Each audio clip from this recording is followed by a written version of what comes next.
En este video vamos a hablar de porcentajes.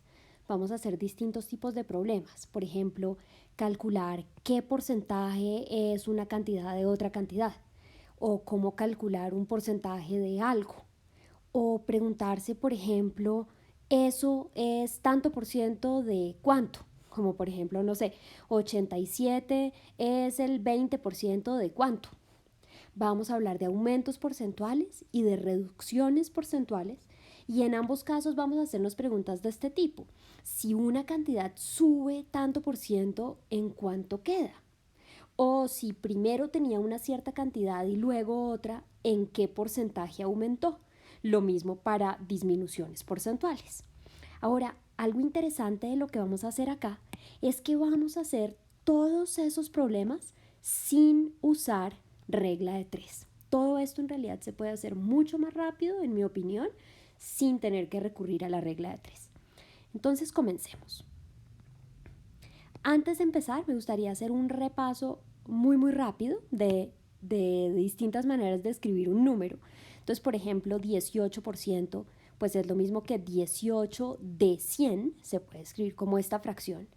Y normalmente esta es la fracción que se usa para trabajar cuando uno hace regla de 3, pero no vamos a estar trabajando con la fracción, sino más bien esta fracción la vamos a escribir como un decimal. O sea, este 18% lo vamos a pensar más bien como 0.18 y vamos a estar trabajando es con el decimal. Ahora, muy importante también entender un 0.18 como un 18%. ¿Sí? Hay que saber pasar de acá a acá y para el otro lado. Por ejemplo, 3%, que normalmente uno lo piensa como 3 de 100, vamos a estarlo pensando como 0.03. ¿Sí? Y saber pasar de acá a acá, súper importante. Ahora sí comencemos. Vamos a hacer el primer tipo de problemas, que es ¿qué porcentaje es? Entonces, este es nuestro primer ejemplo. 5 de cada 20 niños fueron vacunados. ¿Qué porcentaje de los niños fueron vacunados? Entonces, para calcular algo así, pues tenemos 5 de cada 20, o sea, la cantidad de vacunados sobre la cantidad total de niños sería lo mismo que la fracción 5 sobre 20. Y esta fracción, como decíamos antes, la podemos escribir como una fracción equivalente con denominador 100, ¿sí? Y entonces eso sería lo mismo que 25 de 100, o sea, 25%. Pero no lo vamos a estar pensando con la fracción equivalente, sino una vez que tenemos la fracción 5 sobre 20, de una vez la escribimos como un decimal y ahí ya sabemos que 0.25 es lo mismo que 25%. Ok, entonces, el 25%, la respuesta sería el 25% de los niños fueron vacunados. Voy a dejarles este ejercicio para que ustedes lo hagan. Si lo quieren hacer en este momento, entonces pongan pausa, leen el ejercicio, lo hacen y ya les muestro la solución. Ahora, los que quieran ver la solución detalladamente, pues pueden poner pausa y mirarla y la miran más adelante. Yo voy a seguir. Vamos a hacer ahora ejercicios del tipo calcular un porcentaje de algo. Miremos este ejemplo. Antonia tiene 42 años. Ha estado casada el 17% de su vida. ¿Cuántos años lleva casada? Entonces, una forma rápida de hacer esto sin tener que usar la regla de 3 es traducir esta frase de acá. Es, ella ha estado casada el 17% de su vida. Entonces, el 17% se escribe como 0.17. La vida de ella son 42 años, porque nos dijeron que tenía 42 años. Y el 17% de su vida es hacer 0.17 multiplicado por 42. Y si hacemos esta operación, obtenemos 7.14 y eso ya nos da el resultado. Quiere decir que ella lleva casada 7 años y pico. Sí, ya lo podríamos calcular con más precisión, pero es un poquito más de 7 años. Ok, acaba un ejercicio para que ustedes practiquen. Si quieren practicar en este momento, pongan pausa. Y para los que quieran ver la solución, también pueden poner pausa y mirar la solución. Voy a seguir con este tipo de ejercicio. Entonces ahora vamos a ver cómo calcular cosas de este tipo. Eso es tanto por ciento de cuánto. Veamos el ejemplo.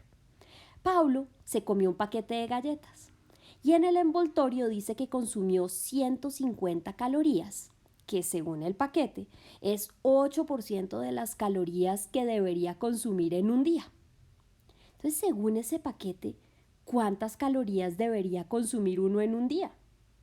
Entonces, fíjense que la información que me están dando es que el 8% de las calorías que debería consumir en un día es 150 calorías. Acá lo escribí.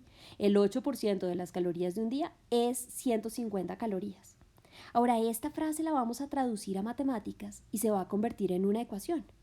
8% es 0.08.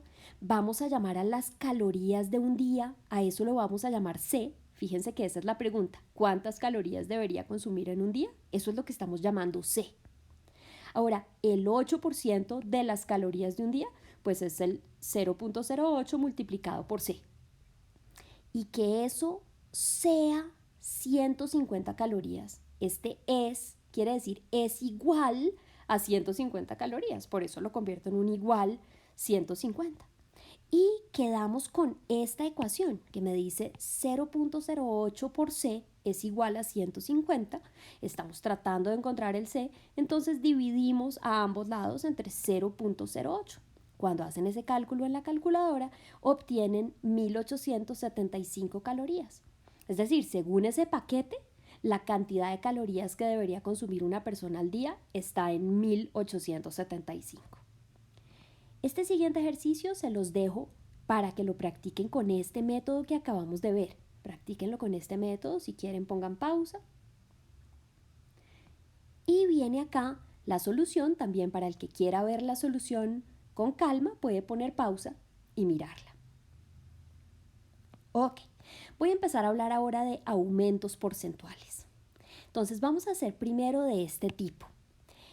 Y si algo sube un tanto por ciento, ¿en cuánto queda? Eso es como lo que nos vamos a preguntar. Entonces cojamos este ejemplo primero. Digamos que yo tengo 560 y quiero aumentar esa cantidad en un 6%. La pregunta es, después de aumentar en 6%, ¿en cuánto va a quedar? Entonces, una forma en que la gente hace esto es pensar, bueno, lo que había, que es 560, voy a sumarle lo que aumentó. Y lo que aumentó es el 6% de 560. Y eso ya sabemos que en matemáticas lo podemos escribir como 0.06 por 560. Entonces lo que habría que calcular sería 560 más el 6% de 560. Pero observen el truco que vamos a usar para hacer esto más rápido. Fíjense que ese 560 se puede pensar como 560 por 1. Es lo mismo, solo que uno no lo escribe ahí. Ahora, en este término y en este término tenemos un 560 en común, este de acá y este de acá. Entonces lo podemos factorizar y nos va a quedar 560 multiplicado por 1 más 0.06. O sea, hacer este cálculo de acá es lo mismo que hacer lo que estábamos planteando al comienzo y obtenemos 593.6. Ahora, ¿qué es lo que me parece a mí importante acá? Observen que aumentar en un 6% es exactamente lo mismo que multiplicar por 1 más 0.06. ¿Sí? Y esa va a ser la forma rapidísima de hacer el cálculo. Entonces, si yo quiero coger esta cantidad y aumentarla en 6%, voy a coger esa cantidad y la voy a multiplicar por 1 más 6% escrito en forma decimal y obtenemos el resultado. Veamos este método ya en un ejemplo en contexto. Entonces, digamos que un televisor de 50 pulgadas con pantalla plana cuesta 1.500.000 pesos, eso sin IVA. Ahora sabemos que el IVA en este momento es el 19% del costo. Entonces, ¿cuánto cuesta ese televisor ya con el IVA incluido? Entonces, ¿qué hay que hacer? Hay que coger el precio del televisor y aumentarlo en 19%. Es decir, coger el precio del televisor y multiplicarlo por 1 más 0.19. Y hacen este cálculo en la calculadora y de una les da el precio del televisor ya con IVA. Les dejo este ejercicio para que lo piensen con este método. Traten de practicar el método. Si quieren hacerlo, pongan pausa. Y está aquí con su solución. Si quieren después mirar ya la solución. Bueno, vamos a mirar ahora otro tipo de ejercicios en el tema de aumentos porcentuales. Ahora digamos que queremos saber en qué porcentaje aumentó una cierta cantidad. Entonces digamos que antes teníamos 2.800 y ahora tenemos 3.100. Es decir, hubo un aumento. Podemos calcular el cambio. Pues el cambio es lo de ahora menos lo de antes. O sea que hubo un cambio de 300 unidades. No sabemos de qué estamos hablando acá. Pero fue un cambio positivo, es decir, fue un aumento. Ahora, ¿cómo calculamos el aumento porcentual? ¿Cómo hacemos para saber en qué porcentaje aumentamos de acá a acá? Pues lo que vamos a hacer es calcular el cambio con respecto al valor inicial.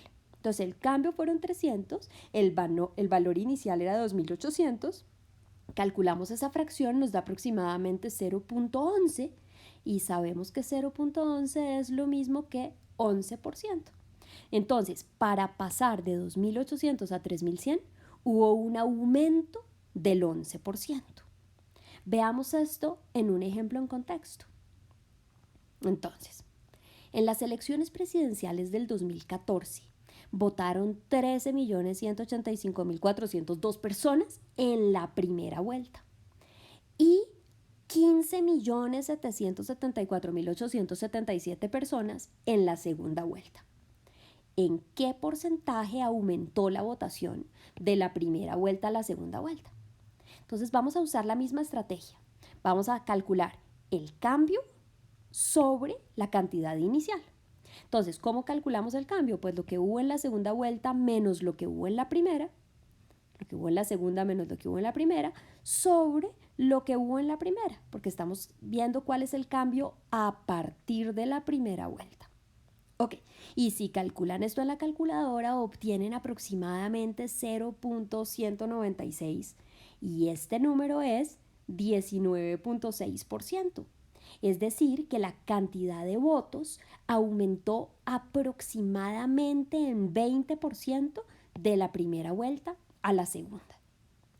Les dejo este ejercicio para que lo trabajen los que quieran practicar este método. Y si quieren ver la solución, si quieren mirar los detalles del cálculo, ahí está la solución. Bueno, hablemos ahora de reducciones porcentuales. Entonces, digamos que teníamos 480 y que ese 480 ahora va a bajar en un 5%, va a disminuir en un 5%. La pregunta es ¿en cuánto queda? Entonces volvamos a retomar la idea. Uno coge lo que había, que era 480, y le va a restar la reducción. ¿Cuánto fue lo que le quitó? El 5% de 480, es decir, 0.05 por 480. Entonces lo que uno calcularía sería lo que había menos lo que le quitó. Pero vuelvan a observar que en este término y en este término podemos factorizar, está en común este 480, lo vamos a factorizar y nos queda 480 multiplicado por 1 menos 0.05. Ok, entonces muy parecido a lo que habíamos concluido antes. Acá concluimos que bajar 5% es lo mismo que multiplicar por 1.05%. ¿Sí? Y esa es la forma súper rápida de hacerlo. Entonces, si cogemos 480, lo multiplicamos por 1 menos 0.05, eso nos da 456. Este sería el resultado de lo que queda al coger esta cantidad y reducirla en 5%. Miremos esto aplicado en un ejemplo.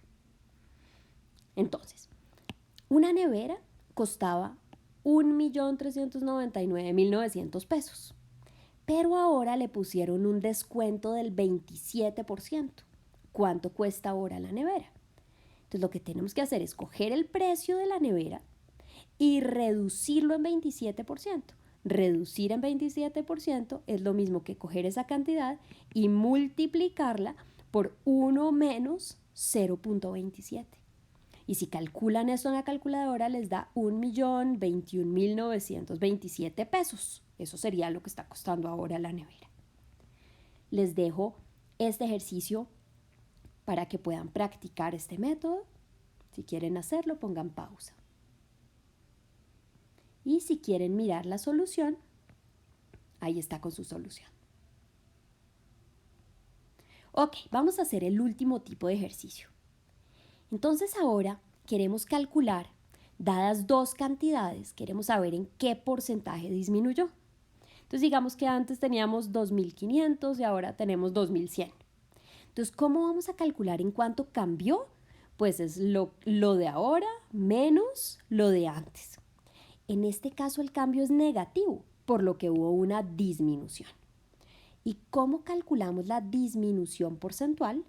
Muy parecido a como hacíamos antes. Hacemos lo que cambió sobre la cantidad inicial, porque estamos viendo en qué porcentaje cambió esta. ¿Okay? Entonces, lo que cambió fue menos 400. La cantidad inicial era 2.500. Calculan esa fracción en la calculadora, les da menos 0.16 y eso es precisamente menos 16%. Entonces, para pasar de 2.500 a 2.100 hubo una reducción de 16%. Este menos me indica que fue una reducción. Veamos esto en un ejemplo aplicado. En el 2018 se reportaron aproximadamente 921.000 nacimientos en Japón. En el 2019 se reportaron 864.000 nacimientos aproximadamente. ¿En qué porcentaje disminuyó el número de nacimientos? Vamos a hacer la misma cosa, vamos a hacer el cambio sobre la cantidad inicial. Entonces, ¿cómo calculamos el cambio? Pues lo de ahora menos lo de antes, los nacimientos de ahora menos los nacimientos, o sea, los del 2019 menos los del 2018. Obviamente esta cantidad va a ser negativa porque fue una disminución.